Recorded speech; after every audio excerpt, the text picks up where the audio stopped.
கர்த்தருடைய நாமம் மகிமைப்படுவதாக. அருமையான தேவவசனம் இந்த நாளிலே அன்பை குறித்து நாம் சில காரியங்களை பார்க்க போகிறோம். வேதம் சொல்லுகிறது, அன்பில்லாதவன் தேவனை அறியான், தேவன் அன்பாகவே இருக்கிறார்.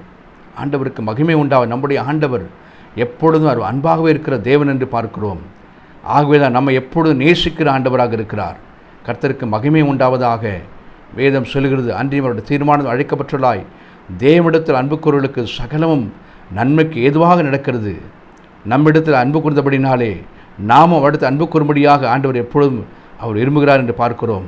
உலகத்தில் உள்ளவர்கள் அன்பு கூறாதீர்கள், அவரிடத்தில் பிதாவின் அன்பில்லை என்று வேதம் சொல்லுகிறது.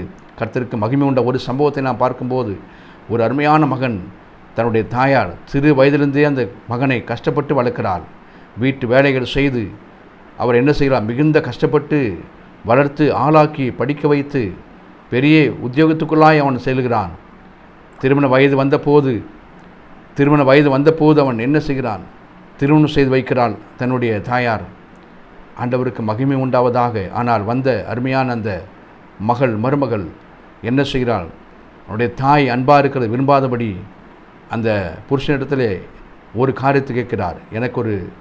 நீங்கள் வாக்கு கொடுக்க வேண்டும். என்ன என்று கேட்டபோது, உங்களுடைய தாயினுடைய இருதயத்தை எனக்கு தர வேண்டும். இது பயங்கரமான சம்பவமாக இருக்கிறபடினாலே அவன் மிகுந்து யோசித்தான். அப்படி இல்லை என்றால் நான் உன்னோடு வாழ மாட்டேன் என்று சொல்கிறான். அவன் தன் தாயினிடத்தில் சென்று இப்படிப்பட்ட காரியம் சொல்கிறான், மகனே, உனக்காக நான் எல்லாவற்றையும் செய்வேன் என்று சொல்லி தன்னுடைய இருதயத்தை என்ன செய்ய கிழித்து அந்த மகனுடைய கரத்திலே கொடுக்கிறான் என்று பார்க்கிறோம். அவன் வேதனையோடு கூட வந்து கொண்டிருக்கிறான்.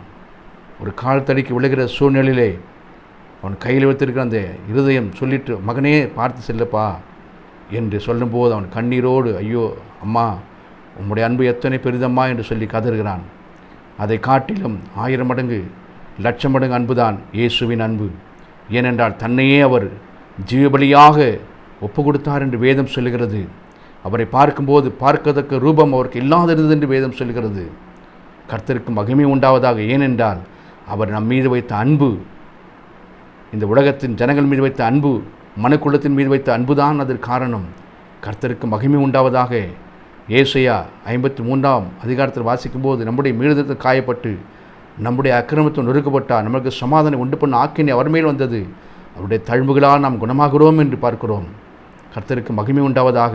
நம்முடைய மீறுதல், நம்முடைய அக்கிரமம், நம்முடைய பாவங்களுக்காக ஆண்டவராக இயேசு கிறிஸ்து அவர் அடிக்கப்பட்டார், நொறுக்கப்பட்டார், ரத்தம் சிந்தினார் என்று பார்க்கிறோம். இப்படிப்பட்ட அன்புள்ள தேவனை விட்டு எப்படி நாம் விலக முடியும்? தேவ சனமே, இந்த நாளில் கூட ஒருவேளை நீங்கள் அப்படி இருந்தால் மனம் திரும்பி ஆண்டவருடைய அன்புக்குள்ளாய் வருவோம், ஆண்டவரை நேசிப்போம். Praise the Lord. ஆமென்.